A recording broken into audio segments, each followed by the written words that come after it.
Welcome again, students.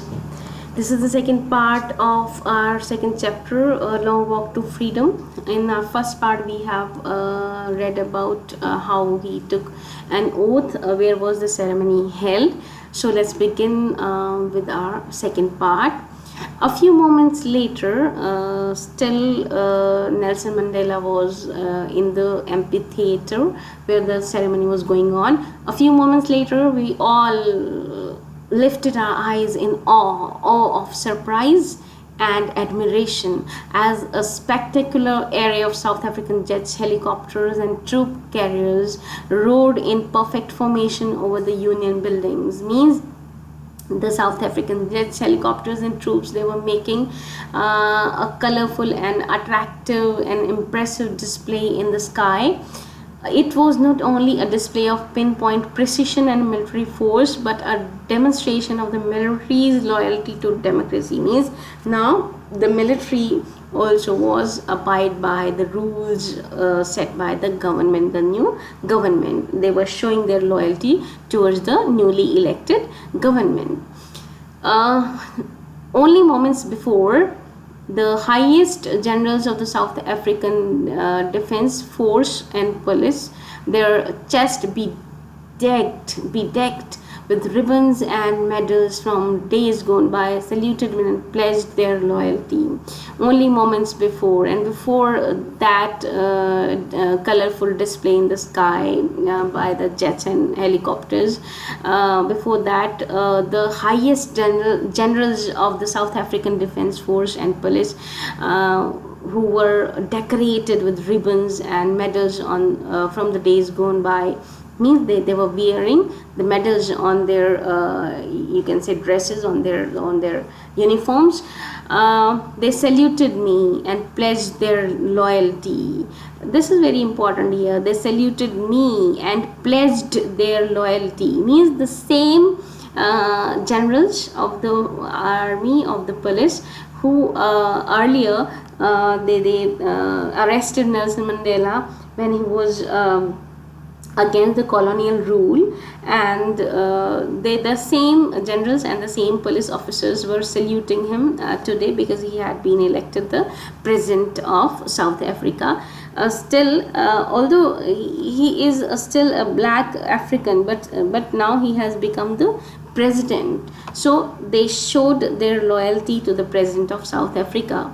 I was not unmindful of the fact that not so many years before they would not have saluted but arrested me, and I got reminded. I had a memory in my mind that some years ago they were the same people who, seeing me confronting the white people, they would arrest me and they would have put me in the jail. Finally, a chevron of Impala. Chevron means a pattern in the V shape. Impala jets let the smoke trail. They left a mark in the sky of black, red, and green, blue, and gold of the new South African flag. Means they made a pattern of South African flag in the sky, the Impala jets. Okay, the day was symbolized for me by the playing of our two national anthems and the vision of whites singing Nkosi Sikelel' Afrika, means God bless Africa. The whites were singing this national anthem and the blacks singing D-Stem, the old anthem of the Republic. The old anthem of the Republic when it was the colony of Britishers, the white people used to sing this D-Stem, and the new national anthem which was adopted by the black people, the independent South African country, Nkosi Sikelel' Afrika, means God bless Africa. Means both the races were standing together, the black people as well as the white people. The black people were singing the national anthem of white people, and the white people singing the national anthem of black people, to show their solidarity, that they were not different now, that both of them were the people of the same nation, people of the free nation. So there was no difference in them now. So that's why those two national anthems were sung. Although that day neither group knew the lyrics of the anthem they once despised, they would soon know the words by heart. Although that day means on 10th of May, when they sung these two national anthems, contrasting their nature and contrasting their likings and dislikings, because blacks sing the national anthem of whites, and the whites sang the national anthem of blacks. So although they didn't know the words that day, they had not learned those, they didn't know what they were singing, but the president Nelson Mandela was sure that in no time, very shortly, very soon, the people of Africa, whether they were white or black, they would come to know the lyrics of those two national anthems, and they would really understand the meaning of those, and they would sing those national anthems by heart in the coming days. On the day of the inauguration, I was overloaded with a sense of history. In the first decade of the 20th century, a few years after the bitter Anglo-Boer War, see here I have mentioned here, I have described here Anglo-Boer, there was fought between Great Britain and the people of South Africa and Orange Free State, in which Britain emerged as victor. Means it was the war fought between Britain and South African people. You better understand this. Before my birth, before Nelson Mandela's birth, the white-skinned peoples of South Africa patched up their differences and erected a system of racial domination against the dark-skinned peoples of their own land. And the white-skinned peoples of South Africa patched up their differences. Mean there were some differences among those people and Britons, and they patched up those differences and erected, and they built a system of racial domination against the dark-skinned peoples of their own land. Means now, after the Anglo-Boer War, the white South African people and the Britons, they patched their differences. They patched their differences, mean they forgot their differences, they forgot their enmity, and they got together and made up a system of racial domination, and made up a system under which they could exploit the dark-skinned people of South Africa. The structure they created formed the basis on the harshest means unpleasantly rough, most inhumane societies the world has ever known. Means, and the structure was based on the color of their skin. Means the white people could handle very roughly, could not treat very roughly, could treat cruelly the dark-skinned people the world has ever known, and it was the harshest, the unpleasantly rough and very, very cruel system that has ever existed in the world. Now, in the last decade of the 20th century and my own 8th decade as a man, that system had been overturned forever and replaced by one that recognized the rights and freedoms of all peoples regardless of the color of their skin. Now, on the day of inauguration, and I'm 80 years old, and the system that had been overturned forever, that system which prevailed the last decade, which prevailed for a long time in my country, as I've seen 80 years, I am the person of 80 years, and for the last 80 or 100 years I've been watching the same thing in my country. Now that system had been overturned, that has been overturned means it's over forever, and it has been replaced by the by the system that recognizes the rights and freedom of all people regardless of the color and their skin. Means now the new constitution doesn't see any difference between people of the country regardless of their color, and means there are no differences on the basis of the color of the skin of people. That day had come about through the unimaginable sacrifices of thousands of my people, people whose suffering and courage can never be counted or repaid. Now he is remembering the people who sacrificed their lives in the field of, or you can say, in the way of freedom. That they had come about through the unimaginable, means the people of South Africa, or the black people of South Africa, had sacrificed unimaginably, means you can't imagine how much had they sacrificed. The thousands of people of South Africa whose suffering and courage can never be counted or repaid, means we can't count how much did they suffer, and we can't repay. The people of South Africa couldn't repay or count their sacrifices. The people who laid down their lives in the way of freedom. I felt that day, as I have on so many other days, that I was simply the sum of all those African patriots who had gone before me.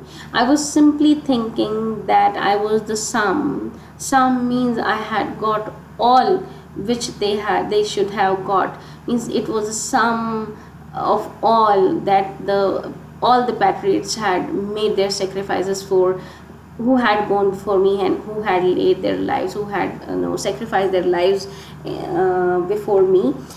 I was the sum of all their sacrifices. That long and noble line, means I had got the outcome, I had got the result of their sacrifices.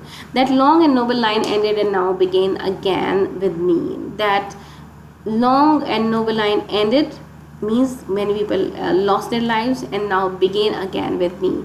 And now again many people are standing with me to build a nation again, to fight again. Now it was before 10th of May, it was the fight against the white people. It was the fight for freedom. Now we are free people, and the war has begun to make our country a poverty free country, free from oppression of all kinds of social stigmas. So now the other war has begun, and now I am standing at the front in that war. I am as a leader leading my country, and many people are behind me. I was pained that I was not able to thank them, and that they were not able to see what their sacrifices had brought. I was pained, I was unhappy, I was upset to think that I was not able to thank them, because they all had gone, they all were dead, and they were not able to see. And those dead people who sacrificed their lives, they are not able to see that their sacrifices had brought freedom to the country. The policy of apartheid created a deep and lasting wound in my country and my people. Means that era of oppression, that era of you can say suppression, that era of ill treatment, maltreatment of the black people, that had left a lasting wound on my country and my people. Means people will never be able to forget those miserable days they had spent in that system. All of us will spend many years, if not generations, recovering from that profound hurt. All of us will spend, means it will take long years, many years, to forget those sufferings and to come up with in terms with life. And we will not be able to forget those wounds, those sufferings, those pains, those you can say the unpleasant or maltreatment, the unpleasant ill treatment of the white towards us. But the decades of oppression and brutality had another unintended effect, and that was it produced the Oliver Tambos, the Walter Sisulus, and Chief Luthleys, and Yusuf Dadus, and Bram Fishers, and Robert Sibakwis of our time. See here, but the decades of oppression and brutality had another unintended effect. Means unintended effect means it was not intended, wished by that. It actually they didn't aim for that. that oppression, that brutality didn't aim for that. They had never thought that it would give South Africa such great figures as you can see in the picture: Oliver Tambo, Walter Sisulu, Chief Lothuli, and then Yusuf Dadu, Bram Fisher, and Robert Sibakwe. Those were some prominent names in the struggle against apartheid. So the people of Britain, the white people, they had never thought that South African people will no achieve will have so great people, so great leaders. After that brutality, they will emerge as leaders afterwards. So what happened then?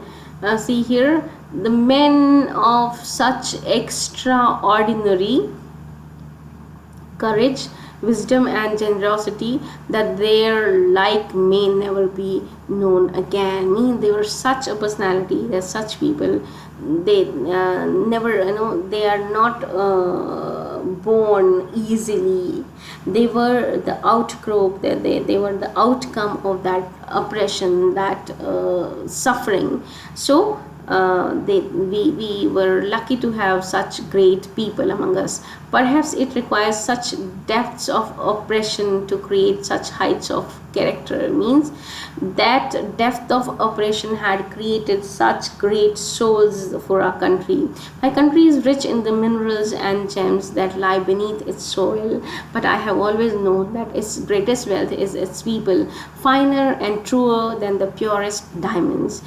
You all should know that South African countries are very famous for the diamonds which are found there, but Nelson Mandela didn't count those diamonds as precious.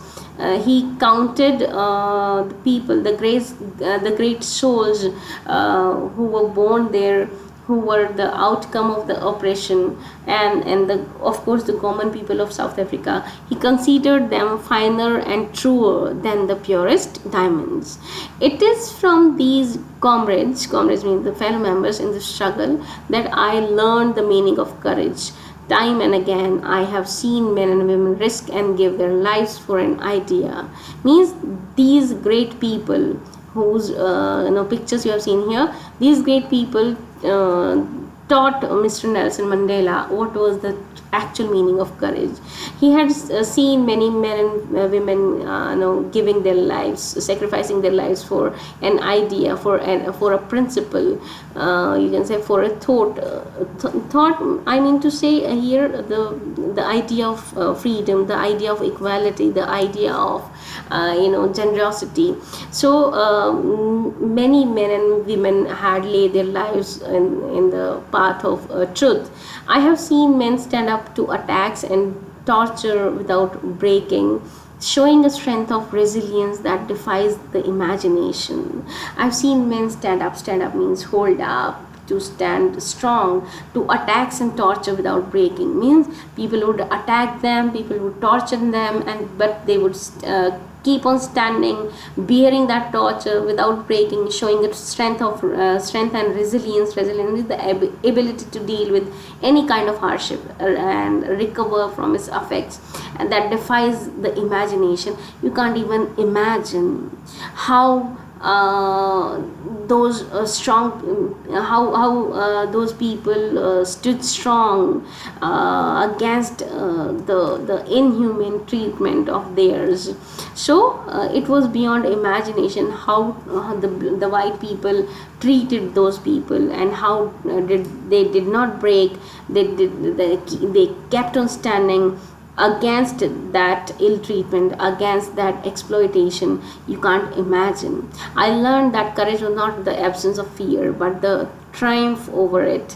I learned that courage is not absence of fear. Very important lines, children. It's not absence of fear. Means if you are afraid of something, it is not means you are not afraid of anything and you can be called courageous. No, but the triumph over it.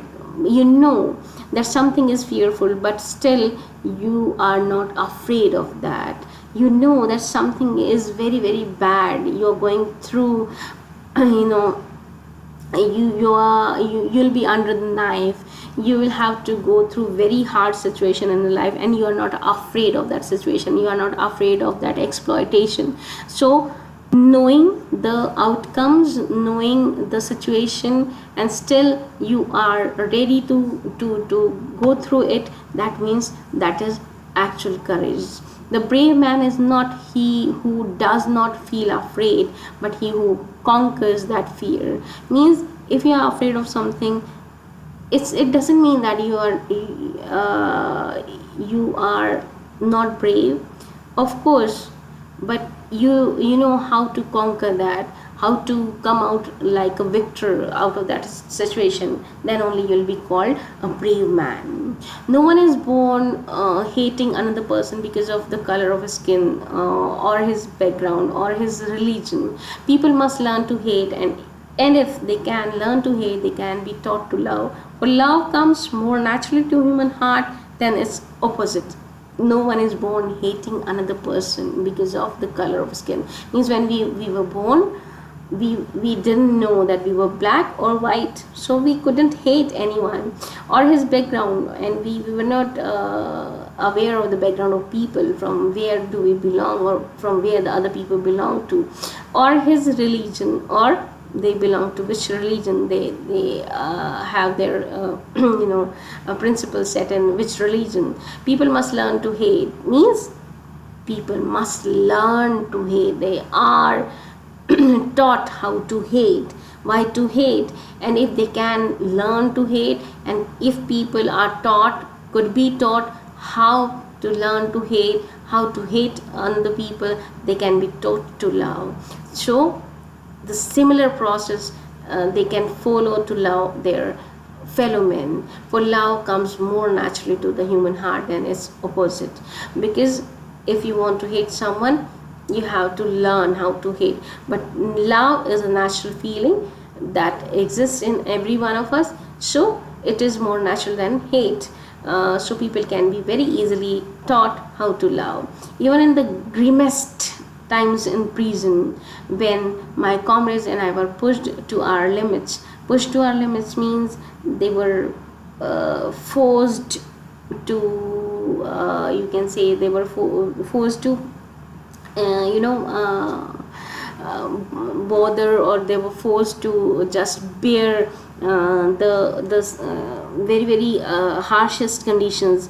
When my comrades and I were pushed to our limits, I see a glimmer of humanity in one of the guards, perhaps just for a second, but it was enough to reassure me and keep me going. Man's goodness is a flame that can be hidden but never extinguished. Means which can never be put out, which can never be doused. Oh, means to say, when he was in prison, he could see that they were tortured in extreme manner, and he rarely saw any kind of humanity in the hearts of the guards. But sometimes even the guards were less harsh. They would treat them with kindness, sometimes, not always, rarely, I would say.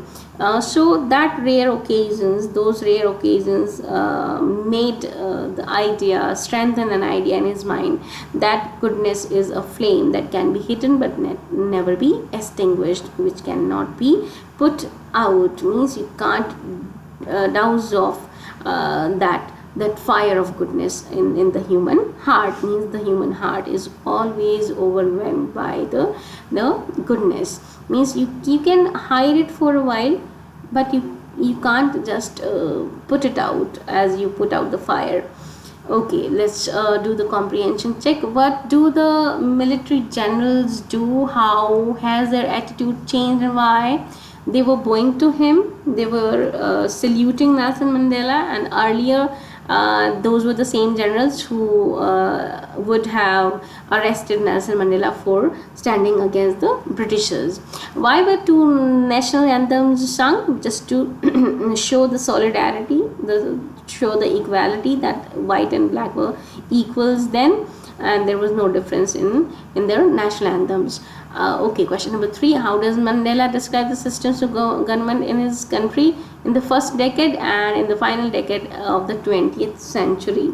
In the first decade, the white skinned people patched up their differences and elected a system of racial domination. If you remember, over the dark skinned people of their own land, we have read these words in the paragraphs. And it created, if you go back, see here, in the first decade, here, okay, in the very first paragraph you will find the answer here. Okay, before my birth, the white skinned peoples of South have patched up their differences and erected system of racial domination against the dark skinned peoples of their own land and structure they created from on the basis of the harshest and most humane societies of the world that has ever known. Now, in the last decade of the 20th century, my own eighth decade as a human being, that system has been overturned forever and replaced by one that recognize the rights and freedoms of all peoples regardless of the color of their skin. So this change we could see in the societies before election, before freedom, and after freedom. Okay, question number 4. What does courage mean to Mandela? Courage means not absence of fear. It is victory over that fear. A person who is called brave, who doesn't know, who actually is not afraid of something, but he has conquered his fears, is called brave. Which does he think is natural, to love or to hate? To love, of course. Love is a natural feeling. Then hatred. One has to taught hard. One has to teach hard. Take lessons in how to learn hating others. So love comes more naturally than hate. So that's all for this lecture. In our third one, we will just finish it up. We will just be over with it. So thank you very much.